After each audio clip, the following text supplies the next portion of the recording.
Hey everybody, it's your boy Nerdicane. I'm putting my salesman hat on today for my boy Richard C. Myers. You know him as Diversity in Comics. We got the last 3 days of his Indiegogo for Jawbreakers, Lost Souls. And, I watched this from the beginning. I watched it when he first put it up. And I watched how he hit his first goal of $5,000 in a matter of minutes. And it just kept growing from there. Holy cow, has it grown.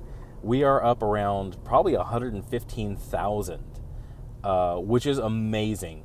Considering, this is a book that the industry kind of shuns.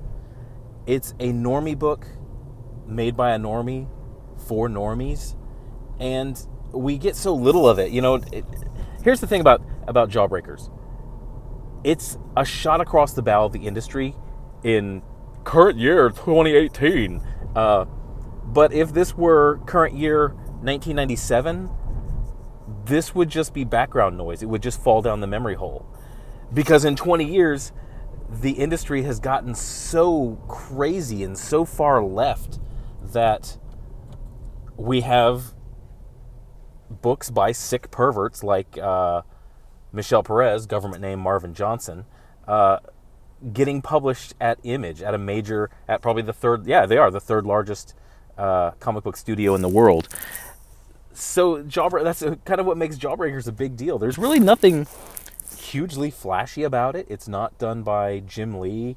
Diversity in Comics is, he's no Frank Miller. He wrote a very fun action book, but he's not Frank Miller. He doesn't have that pedigree yet. I hope he develops and does a good job. DNC, if you're watching this, yes, the comedy bits in Jawbreakers are funny. There is some little laughs, but it, like an actual, nothing against you, an actual funny writer in Hollywood, when this gets made into a movie, will take those bits and make them really funny. So you got a good base there. You got a good base to go from. But I digress. Why should you buy this? Because all the toxicity, all the people who are the toxicity in the comic book industry right now, in current year 2018, God, I hate that term. I hate it when people say that.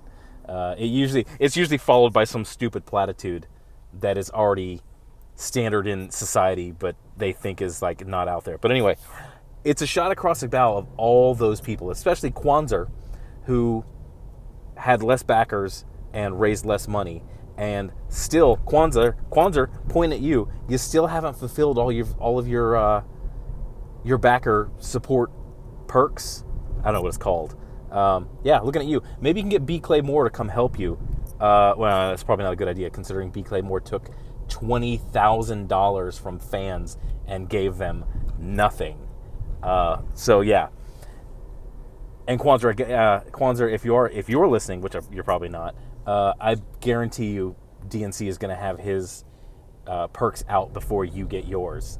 But it's a shot. This comic book is a shot across the bow of all of those people out there who basically say that the majority of the audience are Nazis and sexist and racist, and the people who just get the caricature, they get who we are completely wrong, and they form these blockades and these mafias to keep new writers who don't have the same political standings and the same opinions on society as they do. They keep them out.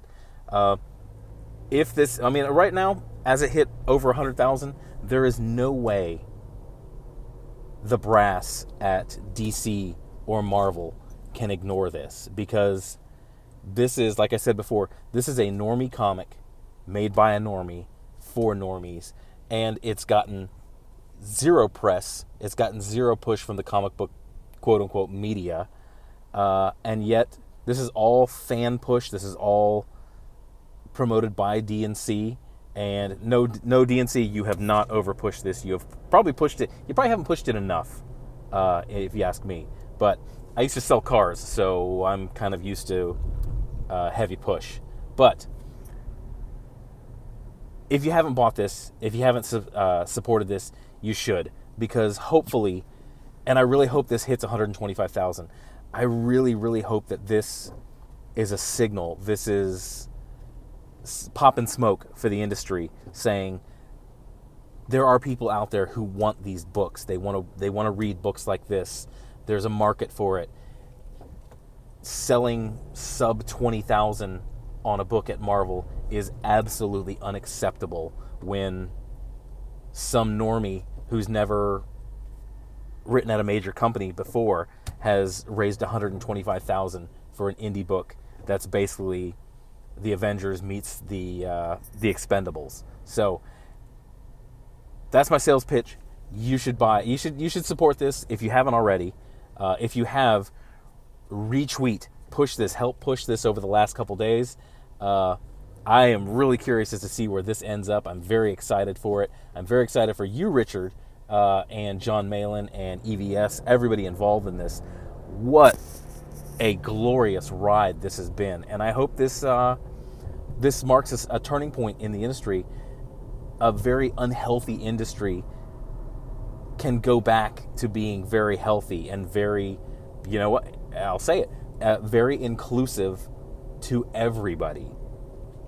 But that's my shtick on this. That's my spiel. I'm really interested to see where this ends up. Thank you for watching. My name's Nerdicane. You can hit me here. You can hit me on the Twitter. If you like this, hit a like, hit a subscribe. Please hit a subscribe. I'm going to try to get monetized this year, as I almost hit a limo in traffic. Yeah, I'm at 33, so carry the 3. I got to get, 967 more followers. That's all I have to do to get monetized. But thanks for watching. Have a good day. Go out, support the Indiegogo. Buy it for yourself. Buy it for a friend. Thanks for your time, and have a good day.